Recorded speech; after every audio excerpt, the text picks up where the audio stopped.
Bien, en la primera parte habíamos quedado en los textos que de alguna manera habían sido originados por las publicaciones respectivas de libros como Azul, Los Raros o Prosas Profanas. Vamos a pasar ahora al prefacio del libro Cantos de Vida y Esperanza, Los Cisnes y otros poemas, publicado en 1905. Pero tenemos que aclarar que entre el Darío de Prosas Profanas y el Darío de Cantos de Vida y Esperanza hay un cambio ideológico muy significativo. Por empezar, aquí ya nos damos cuenta que a diferencia de libros anteriores, dedicados a personalidades o amistades o personas que de algún modo le habían ayudado a publicar sus volúmenes y demás, este está dedicado a dos países, a Nicaragua y a la República Argentina. ¿Y por qué se había producido este cambio ideológico en Darío, que vamos a poder apreciar a lo largo del texto? Bueno, básicamente por los eventos relacionados con el año 98. Recordemos que tanto Prosas Profanas como los Cantos de Vida, perdón, como Los Raros, habían sido publicados en 1896 y 2 años después, en 1898, tuvo lugar un evento internacional que reorganizó de alguna manera el mapa de las afinidades intelectuales de todos los pensadores hispánicos, es decir, tanto españoles como americanos, latinoamericanos. ¿Por qué? Porque en el año 1898 España pierde lo que habían sido sus últimas colonias, Cuba y en el continente asiático las Filipinas, y las pierde en un enfrentamiento que no fue solamente el resultado de la guerra de independencia de los cubanos, una de cuyas figuras centrales ustedes ya conocen, que fue José Martí, sino que este conflicto tuvo una resolución porque intervino la potencia emergente que eran los Estados Unidos. La intervención entonces de Estados Unidos en el conflicto entre España y Cuba, por ejemplo, por un lado terminó de dinamitar lo que quedaba de ese imperio español que se había gestado desde la época de los descubrimientos de Cristóbal Colón, pero también puso en escena el poderío de este país, digamos, empezó a desplazarse de alguna manera el eje geopolítico desde lo que habían sido las grandes cabezas de los imperios en el siglo XIX, sobre todo Gran Bretaña, a América del Norte, a los Estados Unidos. Ante eso tenemos un impacto en el campo literario y cultural, que es el surgimiento el ahondamiento de una perspectiva latinoamericanista eh, que lleva a una cierta unificación con España, porque ahora, de alguna manera, todos los países herederos del antiguo imperio español se sienten amenazados ante el avance anglosajón en su propio continente. En las letras españolas, coetáneamente al modernismo, ustedes probablemente hayan visto, si cursaron esas literaturas, el surgimiento de la que se ha dado en llamar la generación del 98. Autores que formulan de alguna manera por un lado, una crítica al accionar de España y que buscan una modernización, y otros que caen en una suerte de nostalgia del imperio perdido, etcétera, etcétera. Eso desde el lado peninsular. En el lado latinoamericano, evidentemente la visibilización del poderío de los Estados Unidos lleva a una reconfiguración de alianzas políticas, intelectuales y demás, y entonces nos vamos a encontrar con un Darío diferente al de Prosas Profanas, con un libro que incluye poemas de orientación política e incluso algunos textos que son casi manifiestos, no solamente estéticos, sino que tienen que ver con posicionamientos ideológicos despertados por los acontecimientos de la época. Entonces, hecha esta salvedad para entender por qué vamos a encontrar un Darío tan distinto en Cantos de Vida y Esperanza, veamos algunas de las cuestiones que decía en el prefacio.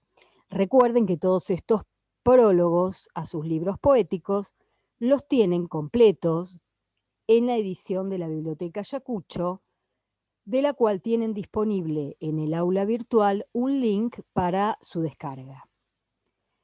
Bien, en este texto ya Darío se ubica como una cabeza de movimiento, como una figura fundacional, porque esto también es importante notarlo. Todos los movimientos estéticos que de alguna manera han estudiado hasta ahora, llámense barroco, neoclasicismo, romanticismo, lo que fuese, eran tendencias o propuestas estéticas que habían nacido en Europa y venían a América. En cambio, el modernismo, en esta acepción que se le da en las letras hispánicas, que no es el modernismo tal como se lo conocen las letras anglosajonas o portuguesas, donde queda asociado a al significado de lo que para nosotros serían las vanguardias. Insisto entonces, el modernismo en el sentido que se le dan las letras hispánicas había sido un movimiento que de alguna manera tuvo su primer despertar en América o a través de una figura como Darío y algunos precursores como el propio Martí, y de ahí se expandió, se dio a conocer en Europa, en particular en España. Entonces ya Darío se ubica como una figura fundacional de todo este accionar de estos nuevos poetas modernos. Y dice, el movimiento de libertad que me tocó iniciar en América se propagó hasta España, y tanto aquí como allá el triunfo está logrado. Volvemos nuevamente a esa retórica casi belicista de los colores del estandarte y la idea de que hay un triunfo en instalar esta nueva estética, esta poética que no tenía un manifiesto, como decía Darío, más allá de una especie de amor absoluto por la belleza y la modernidad de las formas. Más adelante trata de hacer algunas comparaciones sobre las innovaciones en la forma poética, tanto en España como en Italia o en la literatura anglosajona, y va a terminar nuevamente retomando un aspecto que de algún modo ya había sido anunciado o presentado en el estudio que le había dedicado Rodó.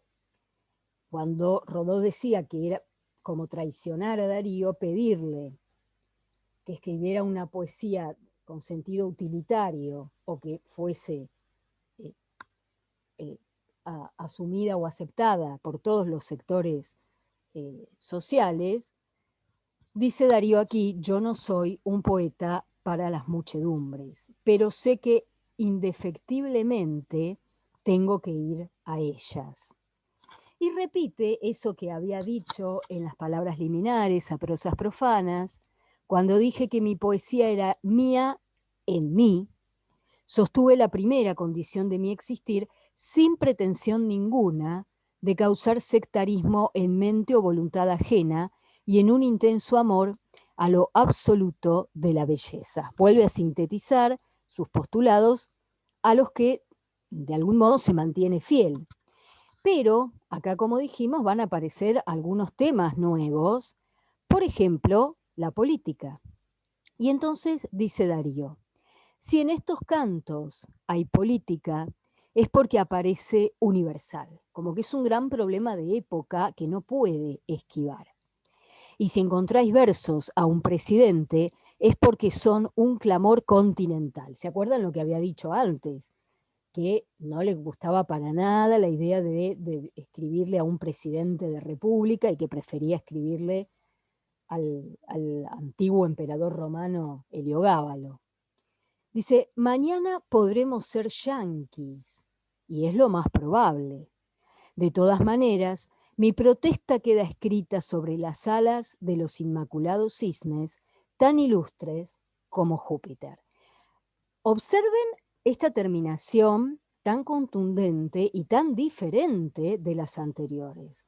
Habló del verso, del metro, de su propia poética, etcétera, etcétera, pero termina con una suerte de vaticinio a esta idea de una eventual conquista cultural por parte de los norteamericanos, y su única defensa posible es usar las alas de los inmaculados cisnes, que es todo un tópico en la poesía de Darío, para dejar escrita una protesta histórica y política. Es decir, que hay una desviación del uso de ese símbolo del cisne para meterlo de alguna manera en estos debates propios de la época. Notamos entonces ya desde estas breves palabras del prefacio a Cantos de Vida y Esperanza, este desplazamiento que va a haber en las preocupaciones y las inquietudes de Darío. Y una forma más clara de verlo es leer el primer poema del libro de Cantos de Vida y Esperanza. El libro tiene un título como en partes, Cantos de Vida y Esperanza, Los Cisnes, que es toda una sección del libro, y otros poemas. Y fíjense lo que dice en este primer poema del libro, donde hace todo un repaso a su propia trayectoria y a las opciones que va tomando y cómo ha ido cambiando. Soy y no soy el mismo de antes, ¿no? Yo soy aquel que ayer nomás decía el verso azul y la canción profana, en cuya noche un ruiseñor había que era alondra de luz por la mañana. El dueño fui de mi jardín de sueño, lleno de rosas y de cisnes vagos. El dueño de las tórtolas, el dueño de góndolas y liras en los lagos. Y muy siglo XVIII y muy antiguo y muy moderno, audaz, cosmopolita, con Hugo fuerte y con Verlaine ambiguo y una sed de ilusiones infinita. Yo supe del dolor desde mi infancia, mi juventud. ¿Fue juventud la mía? Sus rosas aún me dejan su fragancia, una fragancia de melancolía.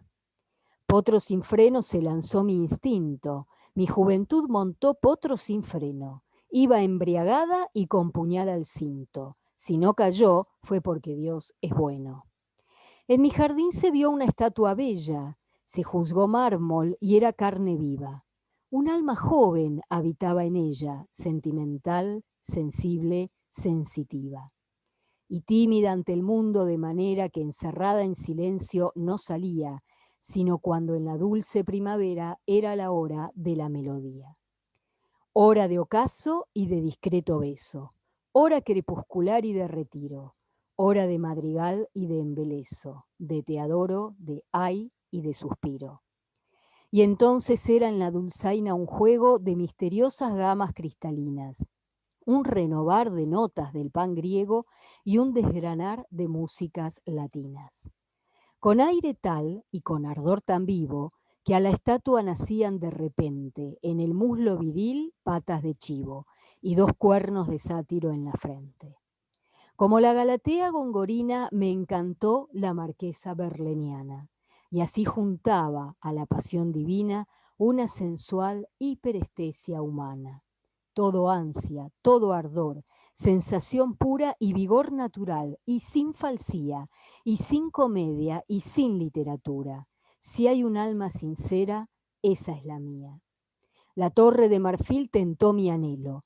Quise encerrarme dentro de mí mismo, y tuve hambre de espacio y sed de cielo desde las sombras de mi propio abismo. Como la esponja que la sal satura en el jugo del mar, fue el dulce y tierno corazón mío henchido de amargura por el mundo, la carne y el infierno. Mas por gracia de Dios en mi conciencia, el bien supo elegir la mejor parte, y si hubo áspera hiel en mi existencia, melificó toda acritud el arte.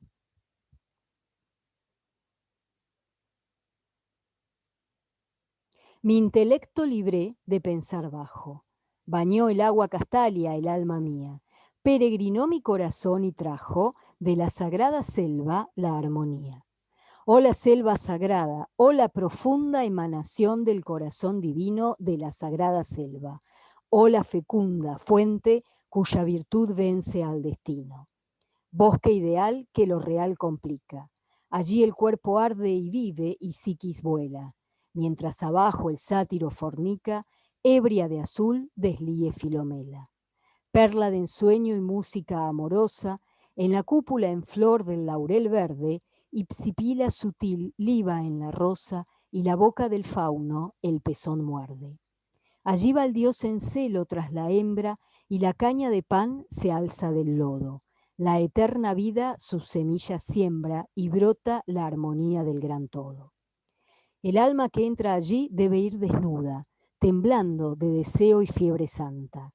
Sobre cardo heridor y espina aguda, así sueña, así vibra y así canta. Vida, luz y verdad, tal triple llama produce la interior llama infinita. El arte puro como Cristo exclama, ego sum lux, et veritas, et vita. Y la vida es misterio, la luz ciega y la verdad inaccesible asombra. La adusta perfección jamás se entrega, y el secreto ideal duerme en la sombra. Por eso, ser sincero es ser potente. De desnuda que está brilla la estrella. El agua dice el alma de la fuente en la voz de cristal que fluye de ella. Tal fue mi intento, hacer del alma pura mía una estrella, una fuente sonora, con el horror de la literatura y loco de crepúsculo y de aurora. Del crepúsculo azul que da la pauta que los celestes éxtasis inspira. Bruma y tono menor, toda la flauta, y aurora, hija del sol, toda la lira. Pasó una piedra que lanzó una onda, pasó una flecha que aguzó un violento. La piedra de la onda fue a la onda, y la flecha del odio fuese al viento. La virtud está en ser tranquilo y fuerte. Con el fuego interior todo se abraza. Se triunfa del rencor y de la muerte. Y hacia Belén la caravana pasa. Bueno, fíjense este primer texto con el cual encabeza el, el libro, es el primer poema de los Cantos de Vida y Esperanza, donde lo que hace es una especie de repaso en verso, por eso también es un texto metapoético, de cuáles son sus objetivos o sus propósitos cuando escribe, cuáles son sus modos de trabajo o de inspiración, diríamos, para usar una palabra un poco antigua. Y también cómo su intento de evadirse en otros tiempos o en su propio interior, cuando dice, por ejemplo, la torre de marfil tentó mi anhelo, cómo eso de algún modo tuvo un límite porque frente a ese mundo ideal, ese mundo interior, ese mundo poético, de algún modo necesitó salir de sí mismo, como quien dice, salir al mundo o salir de la torre de marfil, ¿sí? Que es lo que él menciona. Tuve hambre de espacio y sed de cielo desde las sombras de mi propio abismo, ¿sí? Y esta idea de una subjetividad, en este caso la del poeta, en conflicto, no solo estético, sino en conflicto moral con el mundo, ¿no? La idea de sinceridad, la idea de buscar la propia expresión, la idea de ser fuerte desde ciertos valores. Por ejemplo, cuando dice, mi intelecto libré de pensar bajo, bañó el agua Castalia, el alma mía. Recuerdan que la fuente Castalia era la fuente donde se alimentaban las musas. Esto creo que lo hemos mencionado cuando hablamos del famoso título de la obra de Sor Juana, La inundación castálida. Y esta idea de que pone el corazón, es decir, pone su alma, para usar un lenguaje de época, en la búsqueda de la armonía. Y aquí aparecen toda una serie de símbolos con los que Darío también codifica la búsqueda poética. Es una indagación, en una exploración en una selva sagrada, ¿eh? Poblada por estos seres tomados de la mitología, pero todos los cuales tienen alguna connotación y que además tienen el valor de fusionar lo espiritual y lo carnal, digamos así. Por eso, por ejemplo, esa imagen de mientras abajo el sátiro fornica, ebria de azul, deslíe Filomena, es decir, el ruiseñor canta ebrio de cielo, como en un mundo ideal, espiritual, mientras abajo tenemos una escena absolutamente, bueno, erótica o carnal. De la misma manera, cuando Sipila, que es otra referencia clásica para hacer alusión a la mariposa o al colibrí, liba en la rosa, mientras un fauno muerde un pezón. Un dios que va en celo. Eso es muy, si ustedes hacen una lectura que en algún momento deberían hacer transversal de los poemarios de Darío, van a ver que hay toda una retórica asociada con, o que asocia la creación poética con ciertos espacios. Por un lado tenemos el jardín, ese espacio cultivado, trabajado, el jardín modernista. Por otro lado tenemos la selva sagrada, porque aunque es un lugar, entre comillas, natural, por supuesto Darío lo describe pleno de referencias culturales, pero tiene un valor sacralizado. ¿Qué es lo que se sacraliza? El arte, la poesía. Y también vamos a encontrar aquí esta mención a los instrumentos, cuando a los instrumentos con los cuales Darío alegoriza lo que llama el tono mayor o el tono menor, ¿no? Apolo, dios de la música, la lira es el instrumento asociado a Apolo y la flauta asociado a Pan, ¿eh? Otra divinidad asociada con el canto, la música y la poesía, pero que no tiene, digamos, no alude tanto al mundo de los dioses eh, olímpicos, sino a estos dioses que tienen una dimensión semi-animal o semi-bestial, ¿no? Los faunos, bueno, y los sátiros, en la acepción clásica del término sátiros, ¿no es cierto? No como el sentido que tiene ahora, aunque de ahí viene, como una derivación de los poderes eróticos que se adjudicaban a los sátiros clásicos.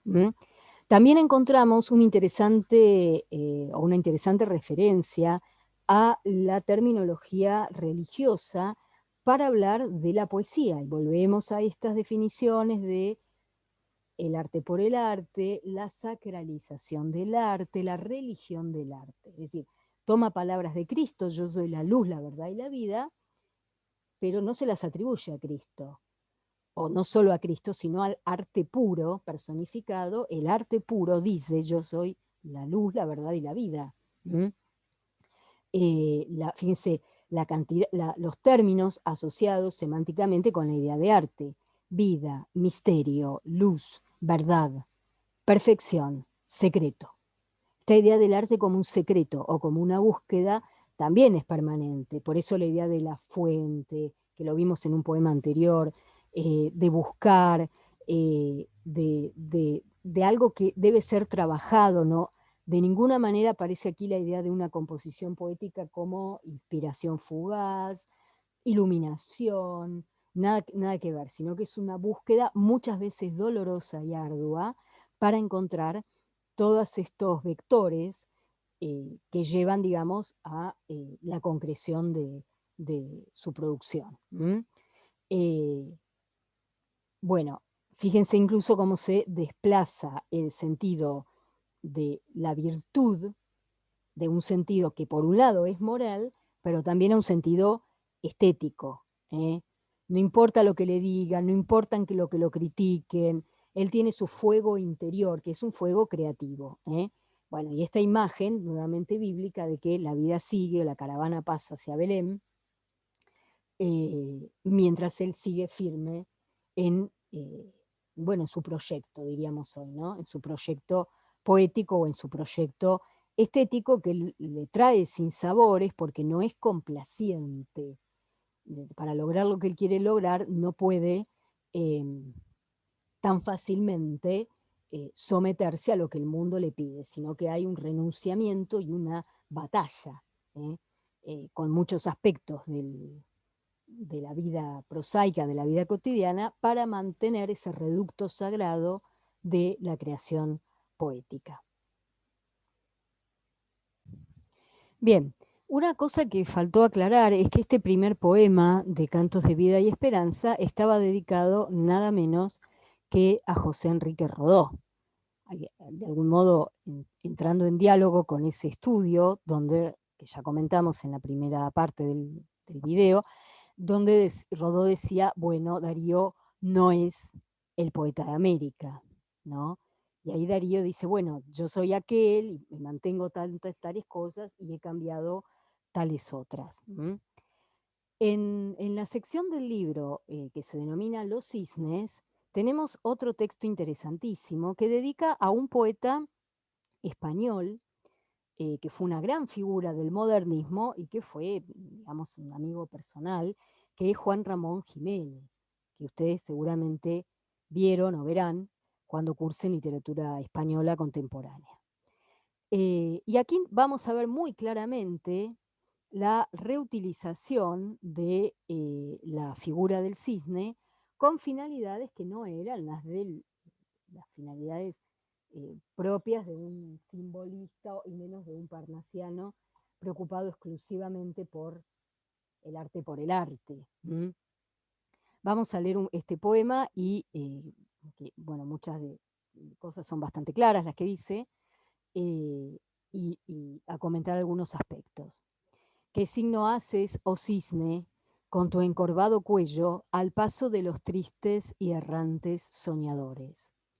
¿Por qué tan silencioso de ser blanco y ser bello, tiránico a las aguas e impasible a las flores? Yo te saludo ahora como en versos latinos te saludara antaño Publio Ovidio Nasón. Los mismos ruiseñores cantan los mismos trinos, y en diferentes lenguas es la misma canción. A vosotros mi lengua no debe ser extraña. A Garcilaso visteis, acaso, alguna vez. Soy un hijo de América, soy un nieto de España. Quevedo pudo hablaros en verso en Aranjuez. Cisnes, los abanicos de vuestras alas frescas den a las frentes pálidas sus caricias más puras y alejen vuestras blancas figuras pintorescas de nuestras mentes tristes las ideas oscuras. Brumas septentrionales nos llenan de tristezas. Se mueren nuestras rosas, se agotan nuestras palmas. Casi no hay ilusiones para nuestras cabezas y somos los mendigos de nuestras pobres almas. Nos predican la guerra con águilas feroces. Gerifaltes de antaño revienen a los puños. Mas no brillan las glorias de las antiguas hoces. Ni hay Rodrigos ni Jaimes, ni hay Alfonsos ni Nuños. Faltos del alimento que dan las grandes cosas, ¿qué haremos los poetas sino buscar tus lagos? A falta de laureles son muy dulces las rosas, y a falta de victorias busquemos los halagos. La América española, como la España entera, fija está en el oriente de su fatal destino.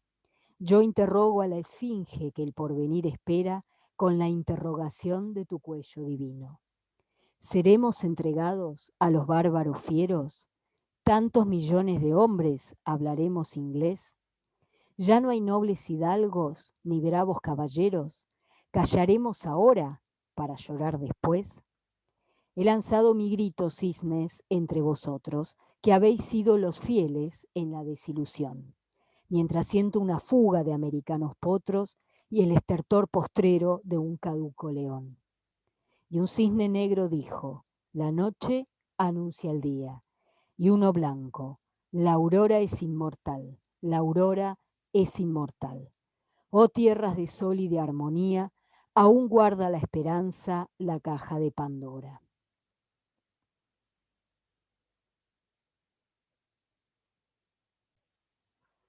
Bueno, como podemos apreciar, primero que es un poema dedicado a un poeta español y nos podemos ir dando cuenta de en este uso que hace de la imagen del cisne, resignificado a través de la forma del signo de interrogación, ¿no? El cuello del cisne como un signo de interrogación, ya no es la interrogación por la forma estética, o no solamente, sino que también es una interrogación acerca del futuro político e histórico de la región hispánica, ¿sí? Fíjense la cantidad de, de palabras o, ¿no es cierto?, de expresiones que aluden a la situación histórica por la que está atravesando la región. Por un lado, por supuesto, van a notar una diferencia. ¿Se acuerdan cuando decía Darío en las palabras liminares a prosas profanas? Abuelo, mi esposa es de mi tierra, pero mi querida es de París. Y ahora todo lo contrario, se legitima como un descendiente de la cultura hispánica. Soy un hijo de América, soy un nieto de España.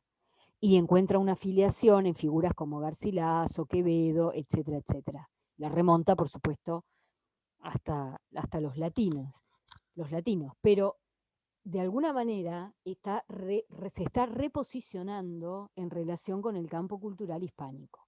Los invito en este punto a volver al itinerario biográfico para que vean dónde estaba Darío viviendo en esta época y por qué las necesarias asociaciones con el campo español. Necesarias tanto desde un punto de vista poético como desde un punto de vista político.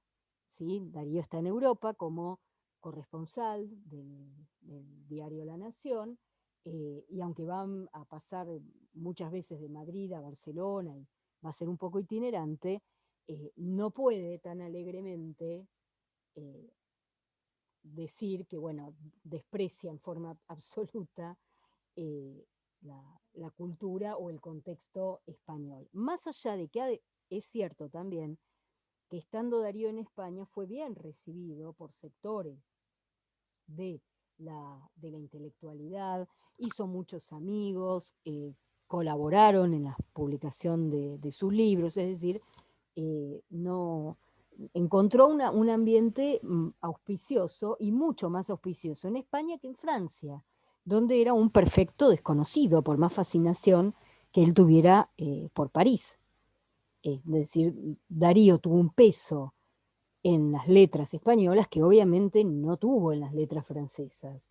Entonces, más allá de su inclinación o su preferencia y demás, redescubre también no solo una literatura que ya conocía, sino también un campo cultural con todo su potencial. Y esto, sumado a estas nuevas solidaridades que mencionamos posteriores al año 98, donde la América Latina se vuelve a aliar con España, que ya no es la España enemiga de la época de la independencia, sino la España tan víctima como América Latina del avance norteamericano, bueno, esto hace que haya unas nuevas reconfiguraciones y reposicionamientos del propio Darío.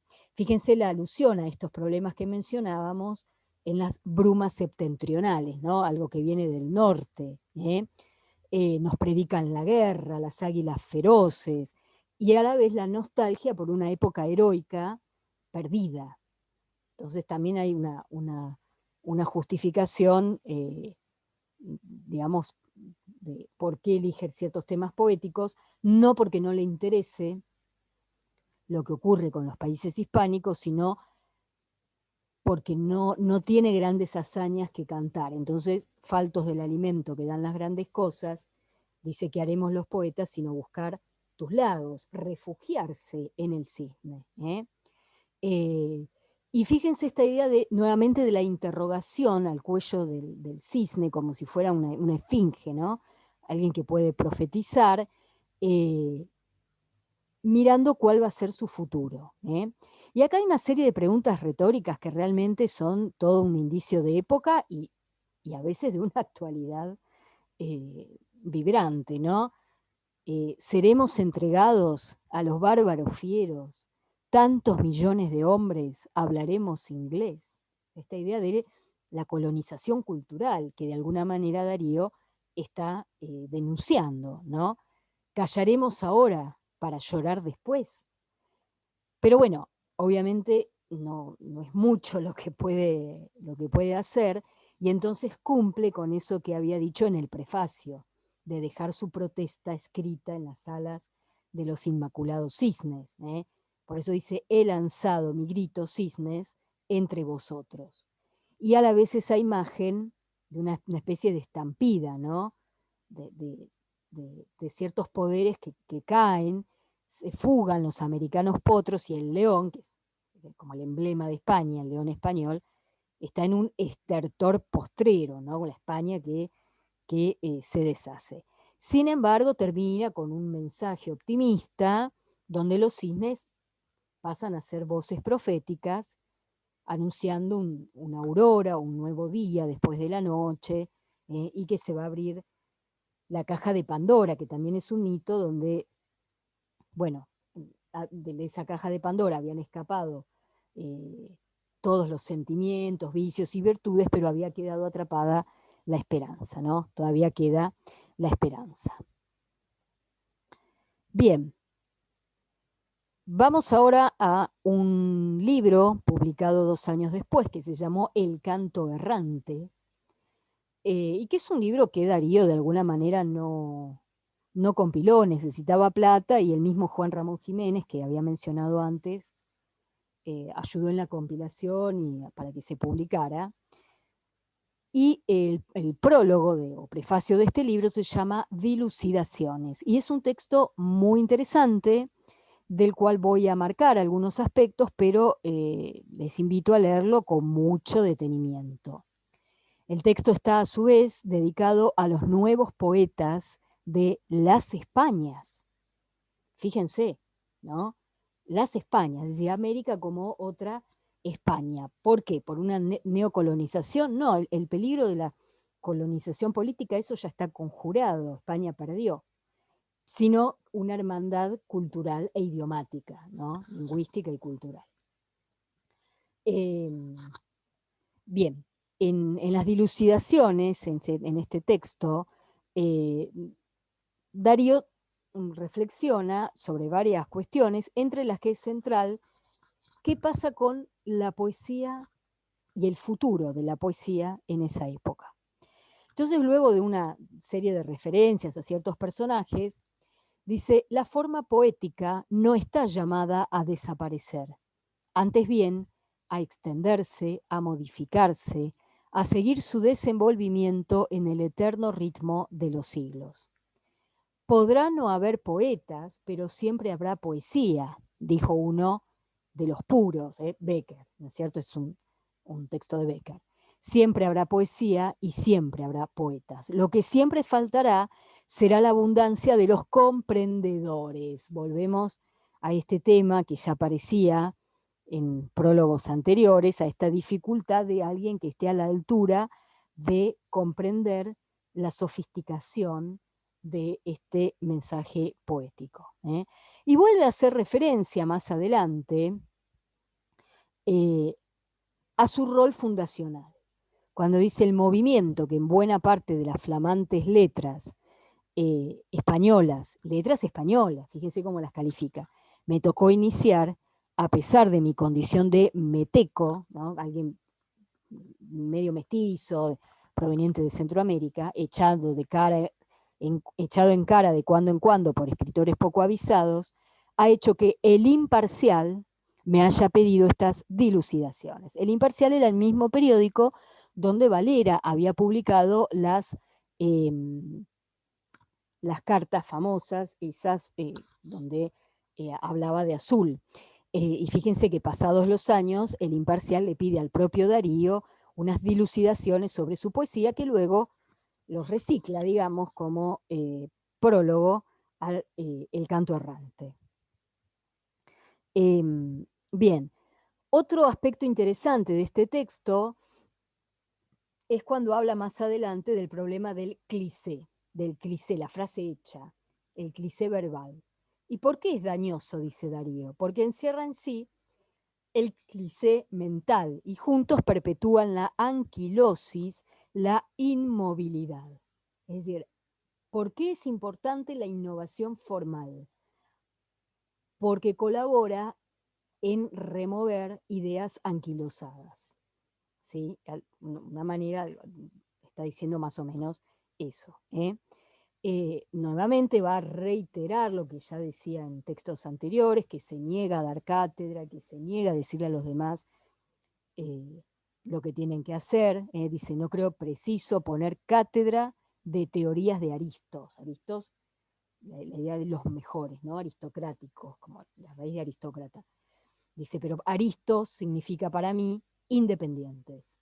No hay mayor excelencia. ¿Cuál es la mayor excelencia de un artista? Su independencia de criterio. Dice, por eso si alguien me dice mi verdad es la verdad, le contesto buen provecho, déjeme usted con la mía, que así me place. Como que él no trata de imponer ideas o normas a los demás. Otra cuestión que va a tratar de corregir en estas dilucidaciones es la idea que se había instalado de que Darío venía a romper con la generación anterior y que por lo tanto no había sido bien recibido por los autores más prestigiosos de entre sus predecesores. Y él dice, no, no es así, los maestros de la generación pasada nunca fueron sino benévolos y generosos conmigo. Y ahí nombra a hombres como Valera, Campoamor, Castelar, Núñez de Arce, Salvador Rueda, Emilia Pardo Bazán o Marcelino Menéndez y Pelayo, el filólogo, bueno, con el cual discutía, porque parece que vivían en habitaciones cercanas, en una pensión, discutían cuestiones de rima y cuestiones históricas. O sea, él recupera la herencia de esos maestros, los capitaliza, no se propone como alguien que viene a destronarlos, sino alguien que fue bien recibido y que recompone una tradición al servicio de un proyecto muy personal. Nuevamente, la idea de que no quiere normas, no quiere moldes, ni nuevos, ni viejos. Mi verso ha nacido siempre con su cuerpo y su alma y no le he aplicado ninguna clase de ortopedia, es decir, no ha tratado de meterlo forzadamente en moldes. He sí cantado aires antiguos y he querido ir hacia el porvenir, siempre bajo el divino imperio de la música. Volvemos acá a la impronta simbolista. Música de las ideas, música del verbo. O sea, hay música verbal, hay música ideal. Dice Darío en el sentido de música de las ideas. Bien, y vamos a cerrar con una referencia que al final, cuando Darío resuma lo que quería decir. Insisto en que es conveniente que lean esto con mucho detalle y con todas las imágenes que utiliza. La poesía existirá mientras exista el problema de la vida y de la muerte. El don de arte es un don superior que permite entrar en lo desconocido de antes y en lo ignorado de después, en el ambiente del ensueño o de la meditación. Hay una música ideal como hay una música verbal. No hay escuelas, hay poetas. El verdadero artista comprende todas las maneras y halla la belleza bajo todas las formas. Esto que parecería bastante aceptable hoy en día, no dejaba de ser una innovación importante en una tradición que venía de valorar la poesía en función de su adecuación a modelos y a maestros. ¿Sí? En eso Darío es profundamente moderno. Bueno, y para cerrar esta clase vamos a leer un poema que es anterior, es de 1900, está en la sección de las ánforas de Epicuro, que es un poema que de algún modo sintetiza una especie de búsqueda transversal a toda la existencia poética de Darío, que es el célebre poema Yo persigo una forma, ¿no? Toda su indagación es una persecución de la forma perfecta. ¿Mm? Y dice Darío, yo persigo una forma que no encuentra mi estilo, botón de pensamiento que busca ser la rosa, se anuncia con un beso que en mis labios se posa al abrazo imposible de la Venus de Milo. Adornan verdes palmas el blanco peristilo, los astros me han predicho la visión de la diosa, y en mi alma reposa la luz como reposa el ave de la luna sobre un lago tranquilo. Y no hallo sino la palabra que huye, la iniciación melódica que de la flauta fluye y la barca del sueño que en el espacio boga. Y bajo la ventana de mi bella durmiente, el sollozo continuo del chorro de la fuente y el cuello del gran cisne blanco que me interroga. Fíjense, este poema, insisto que es anterior, como también aparece esta idea de la búsqueda poética como la penetración en un lugar sagrado, donde debe prepararse para una revelación que se va a producir, que es la llegada de la diosa, y sin embargo, ante todo eso, la dificultad expresada o representada en la palabra que huye, una iniciación melódica que fluye, una barca que se va, la fuente nuevamente, ¿se acuerdan del poema La fuente y el tema del agua y la fuente como imágenes de la creación en Darío? Y el cisne blanco nuevamente, pero como imagen arquetípica de la interrogación, de la pregunta, una indagación, por la forma y por esa especie de misterio que la poesía vendría a develar y que para el poeta es tan difícil de encontrar o de descifrar. Bien, quedamos acá con la invitación a que profundicen en la lectura de estos textos. Lo que yo he hecho no ha sido más que un recorrido como para incitarlos a una lectura mediante una secuencia medianamente ordenada de textos y cuestiones, pero es necesario una lectura atenta, minuciosa de cada uno de ellos, y ante cualquier duda, cualquier inquietud, estamos por supuesto en el foro de la clase. Bueno, saludos a todos, nos vemos.